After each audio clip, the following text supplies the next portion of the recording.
আমরা নামলি কিন্তু ভালো হবে না, আপনারা ভালো বলতে শিখতে আসেন।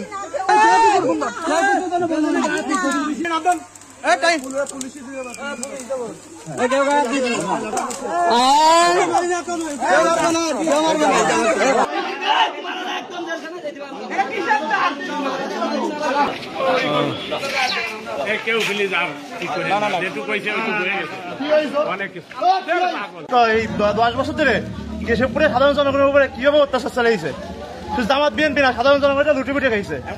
আজকে উনি বাড়ি আছে এবং আমরা নিজেরাই ধরেছি, পরে এই জায়গার লোকজন আমাদের মানমুখী হয়, আমরা চাই দিতে বাধ্য হই।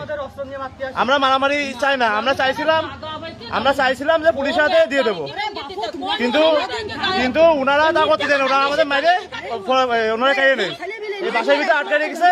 এই জায়গায় যারা এসেছে সবাই বৈষম্য ছাত্র আন্দোলন, ছাত্রদল এবং কেশবপুরে সর্বস্তরের সাধারণ ছাত্ররা এসেছে। সবাই একটাই দাবি, উনারে আজকে অ্যারেস্ট করা লাগবে এবং আমরা আইনের আওতায় দিতে চাচ্ছি।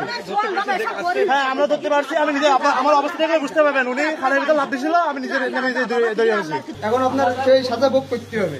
হ্যাঁ, আর আমরা জোর করে নিয়ে আসতে গেছি, আমাদের উপরে আক্রমণ হয়ে গেছে।